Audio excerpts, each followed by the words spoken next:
A character trait is something that defines you as a person. And as a person, those character traits are usually unseen. You wouldn't say someone is short. That's physicality. However, a character trait like mean or happy is typically harder to see upon first glance. What if your character trait, though, is defined by your species, like a wolf, dog, or a mouse? That's the story of Beastars, and today on Raccoon on Film, we'll be reviewing and giving some insight into the world of furries from Japan. Now, join me, won't you?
For many years, I was very blessed to have spent many of my hours with my friends watching the finer points of Japanese life from the microscope of reviewing manga or comic books, television or anime and film.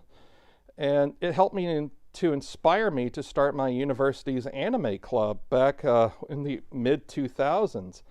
I was the founding president of my anime club.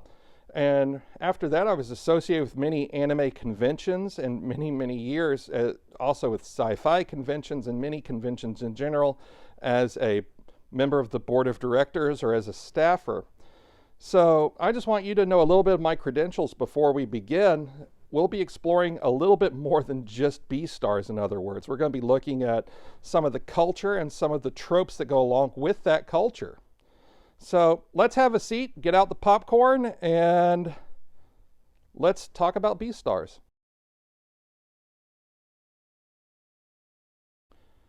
A common trope or genre within anime is the difference between gender line, male-female, and I don't believe any other anime has ever done it better than Rumiko Takahashi's Ranma 1/2, making fun of a gender comedy.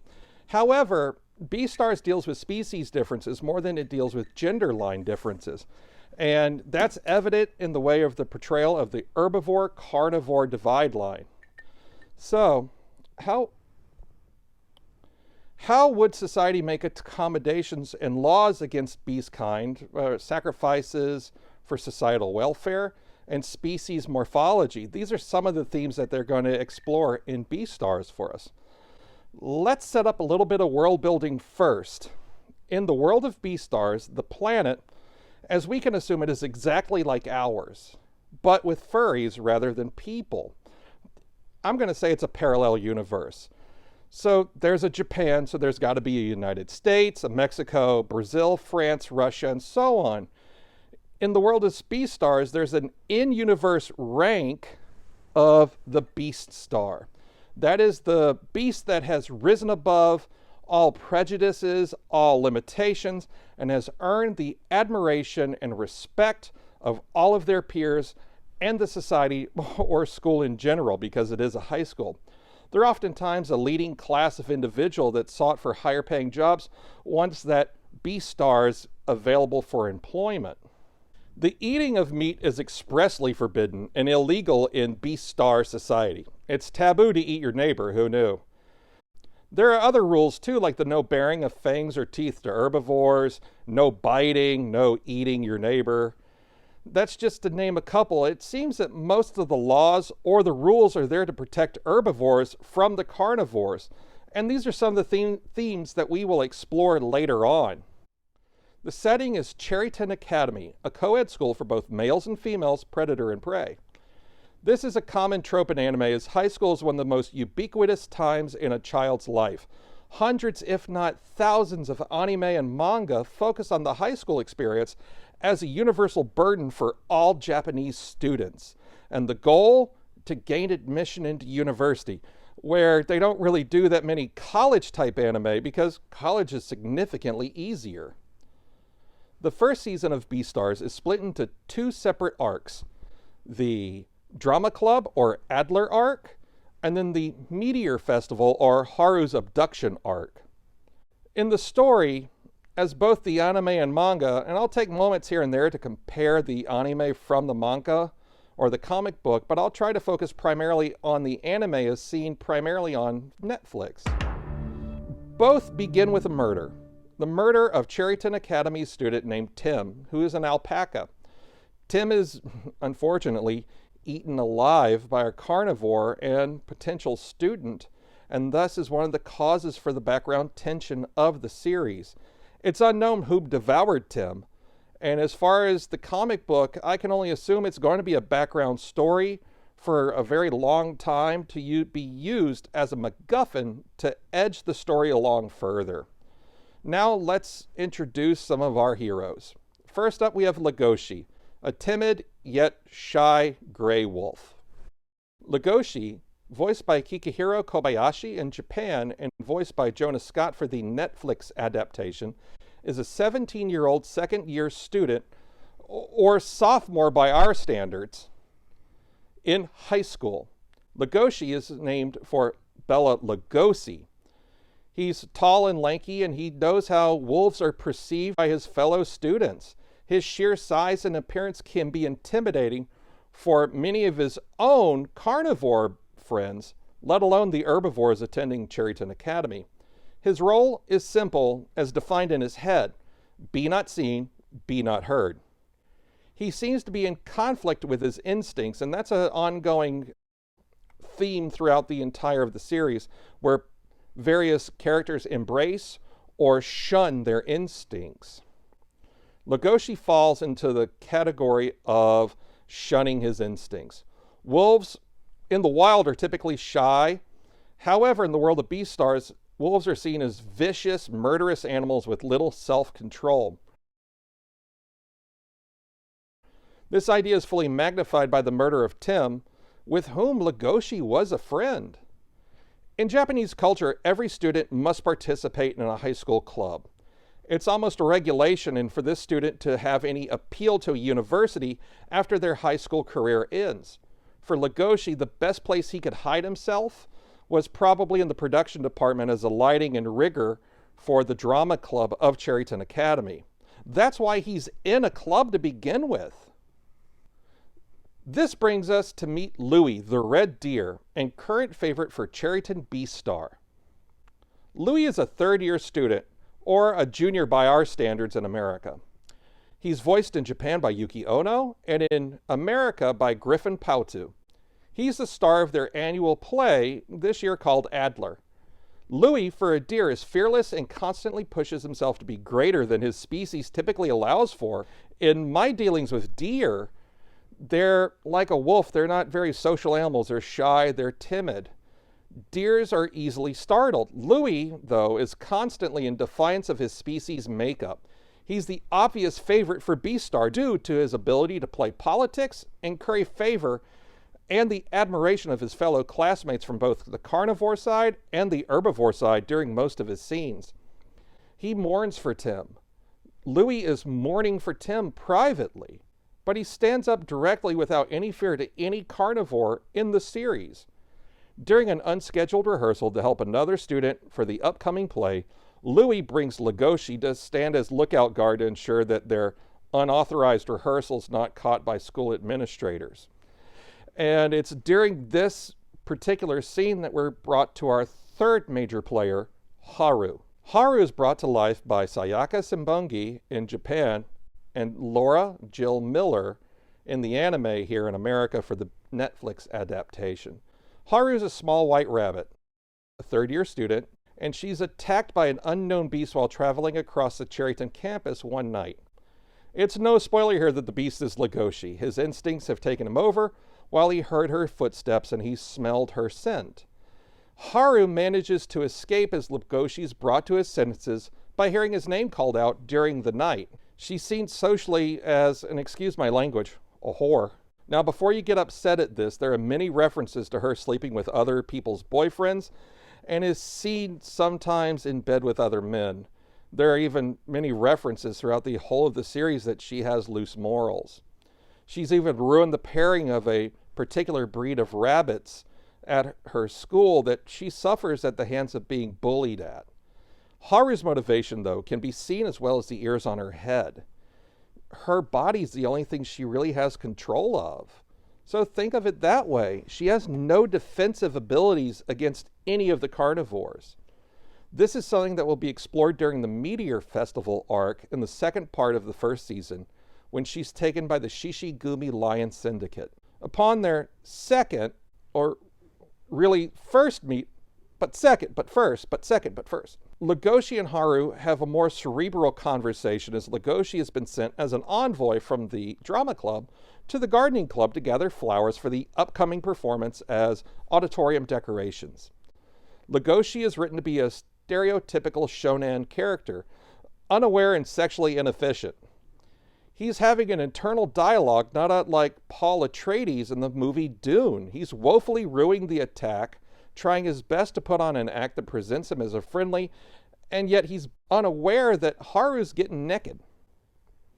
He's then shocked at her behavior, covers her up with a blanket, and then he's worried about his own maturity for the rest of the show.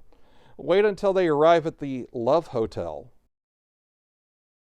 Again, Haru can only really say that she has control of her fate through her body or her sexual proclivities. And it's almost a Breakfast Club vibe. As others see me as a whore, I might as well be a whore. And as Haru is stripping to her underwear and begins undressing Legoshi. However, this is an anime and sexual intercourse is not a taboo subject in Japan. No. But it's for the added tension and chivalry of Legoshi immediately stopping his pants from coming off in Haru's hands, and is therefore a comedic effect. Many anime use sexual tension as a comedic device. Thanks, Shinji. Haru seems to have plenty of problems, though, even with her tendencies to allow anyone to get close to her. Paru Itagaki has said, according to the American third volume of the manga, that Haru and Legoshi have between them a childish sincerity. However, the distance between them is symbolized by their names. Haru is simple to say and fun. Legoshi doesn't roll off the Japanese tongue very well. And that brings us to our fourth and final player of the series, Juno, the female gray wolf. Voiced by Atsumi Tanizaki in Japan and Lauren Landa in America, Juno is a first-year student and actor in the drama club. However, she's a first year, so she's not that important yet to many of the other characters. But she's fallen head over paws for Legoshi after he rescues her from a potential fight with other Cherryton Academy students over her being a carnivore, as carnivore and herbivore tensions rise from yet another murder somewhere within their city. She's also determined to become the next Beast star above Louis. Juno's character seems motivated solely by her crush on Legoshi. There are many other supporting characters throughout the first season of the anime and in the first few volumes of the manga.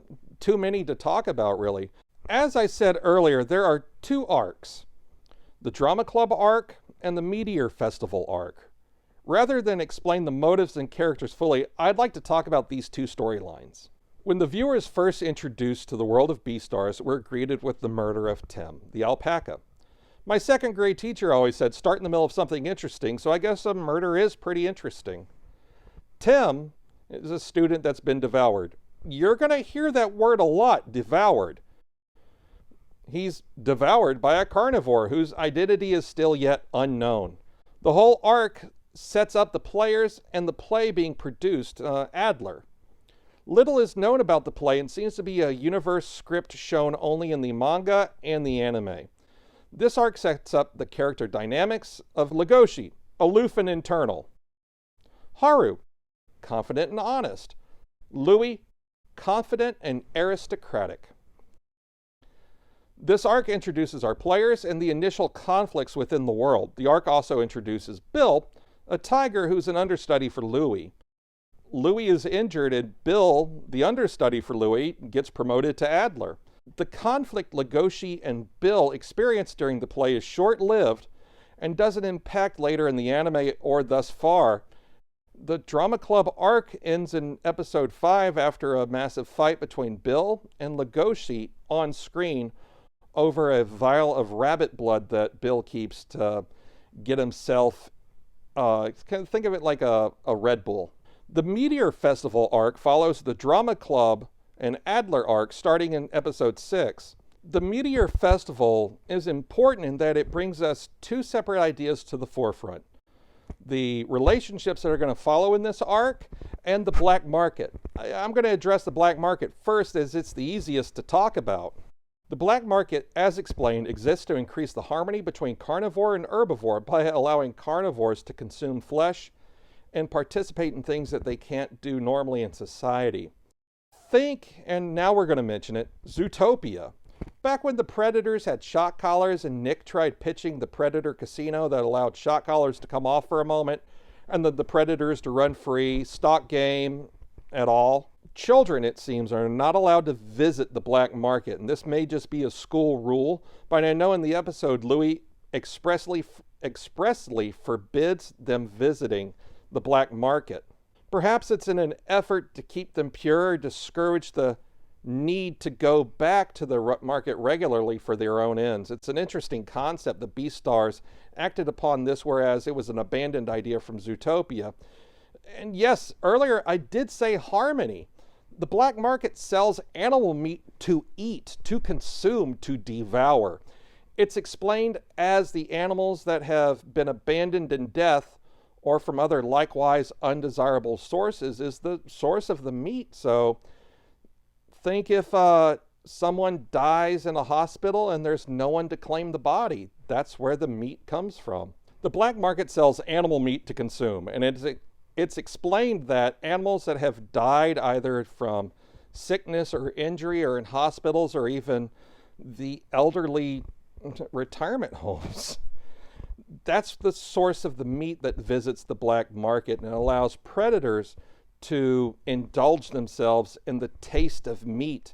After all, with as tensions as high as they are, and the tensions in the school even higher, it can be hard for anyone to trust a roommate or a carnivore that has tasted animal flesh. The relationships between characters expand upon the roles of each character central to the story. The complicated relationship that Legoshi has internalized for Haru.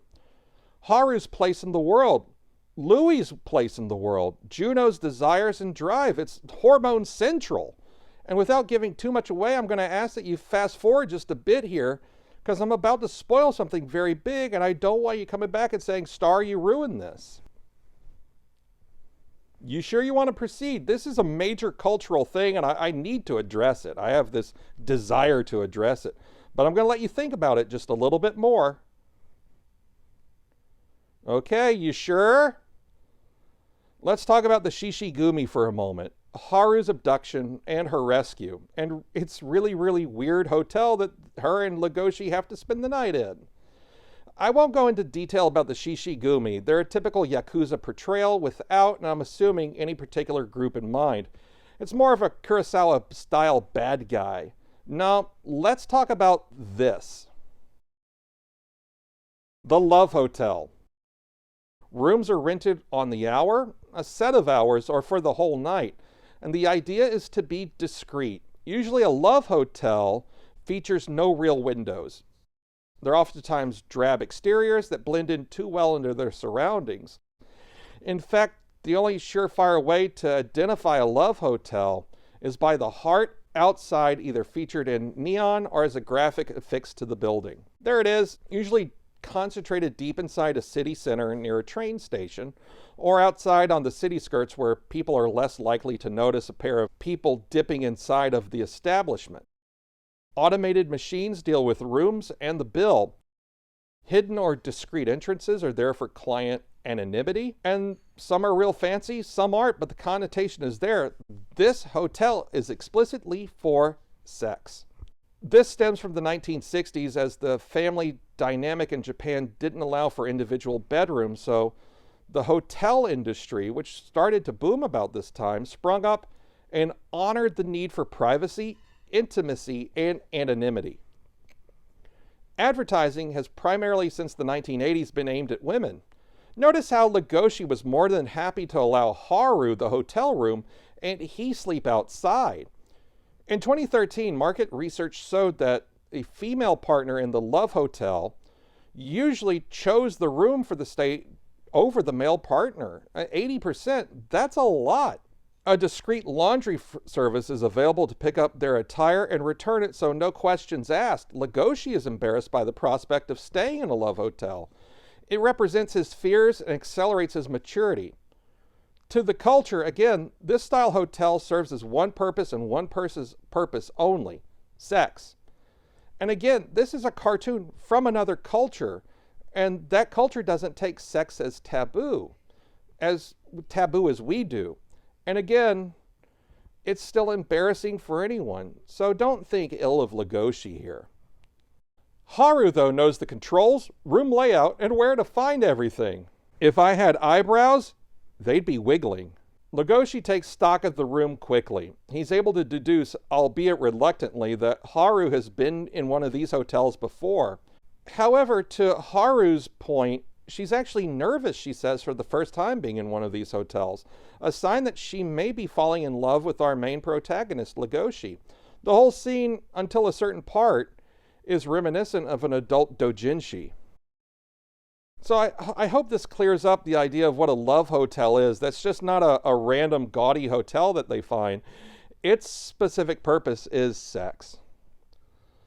The world of Beastars is a lush world of storytelling. Now that we really get to it, we can start making those Zootopia comparisons that Zootopia fell short of. The world of Beastars is a lush world of storytelling and now we can get to it, Zootopia falls short of, I believe. In Zootopia, anyone can be anything, and that's great. In Beastars, we're given a world where anything could aspire to be anything. That the inevitable comparison is now here. Of course, you have a bunny, and you have a thing with teeth. And there you have a bunny and a thing with teeth. But really, that's where the comparisons end. Zootopia is more about someone overcoming their own prejudice and accepting herself, while Beastars is about becoming something comfortable with yourself. Legoshi must become comfortable with himself. He makes comments about trimming his claws daily, and the sharp tips grow back in a matter of a day or so. Haru uses sex to give her life its own meaning.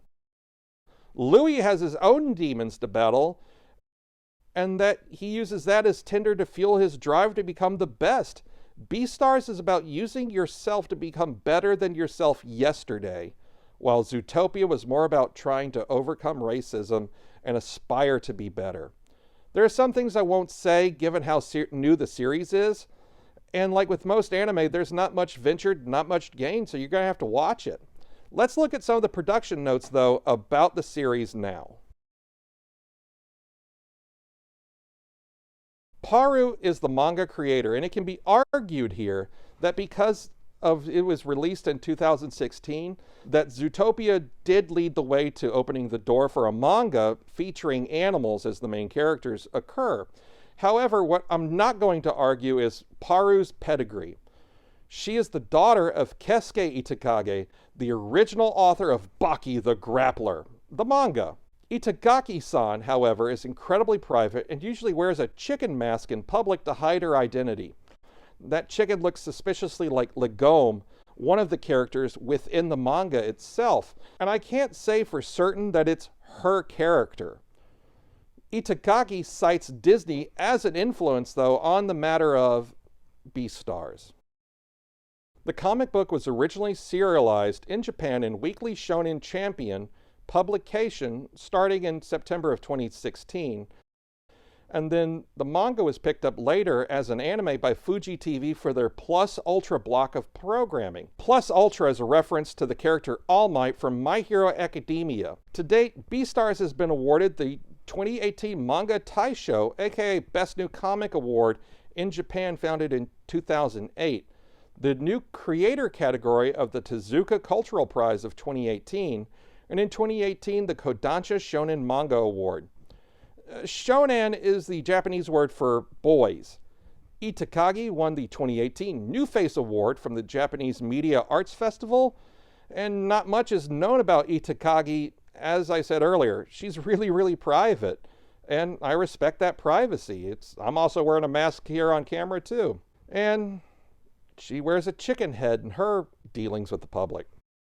Beastars has concluded its first run on Japanese TV on Fuji Television. At the conclusion of Season 1, a short announcement ran that Beastars would return in 2021 in the form of a second season, also to be produced by Studio Orange. Studio Orange is the CG animator that picked up Beastars and animated it in a very peculiar way. They use a 3D model and then cel shade it. Studio Orange previously had worked on Star Fox Zero, The Battle Begins, and was supported by production IG, famous for Neon Genesis Evangelion. The unorthodox approach to 3D animating a cel-shaded cartoon character has created a unique look to the series and is a complete 180 to how Itagaki has drawn the characters. Paru has said in her liner notes for the manga that Legoshi's wolf character was created during her high school years, and how cute wolves must be because they're always sneaking around. They're tall and hunched over. She's very peculiar about how to draw characters in the manga that sometimes the anime misses. Like, Legoshi doesn't feature a double eyelid in the series like he does the manga. However, I'd say her art style is similar to Osamu Tezuka in that the style drawn in the manga has a lot of influence over how the anime treats the characters.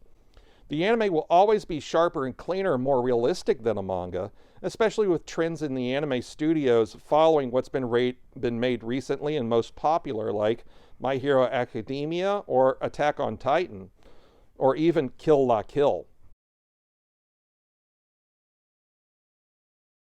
One of the most key factors in any anime is the theme song. The melody should immediately invoke a sense of what's to come. Let's look at some classic anime theme songs so that we have a basis for comparison here. First, the one that we're going to look at is Kido Senshi Gandamu 0083 Stardust Memory, or Mobile Suit Gundam 0083 Stardust Memory. Hey, that's my name!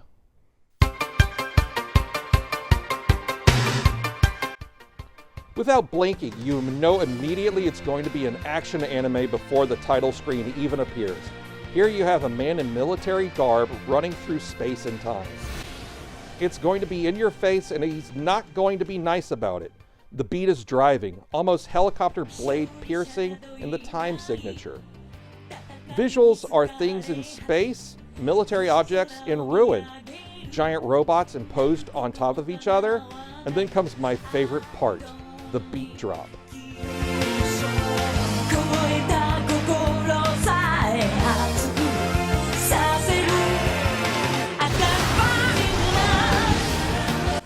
This is Ko Uraki, the unknown ace of White Dingo.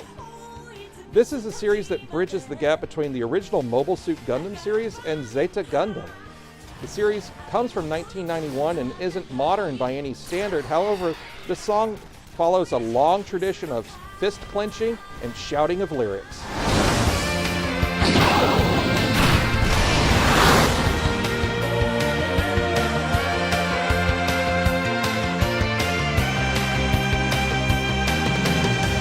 Let's take a look at something a little bit more important to furries, and let's take a look at Kyata Niden Teande.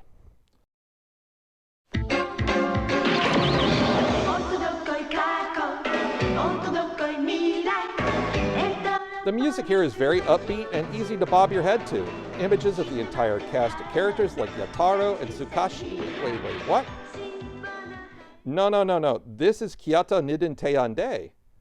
This is legendary ninja cats, not samurai pizza cats. Sometimes, well, no. I'll do a whole video about samurai pizza cats another day. Let's keep going.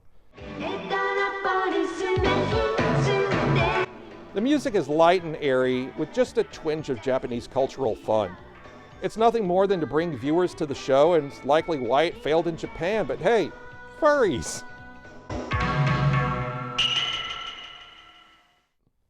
Let's get a little bit closer to the theme song Wild Side for Beastars and break out some of the other jazz music. And now, let's listen to Wild Side.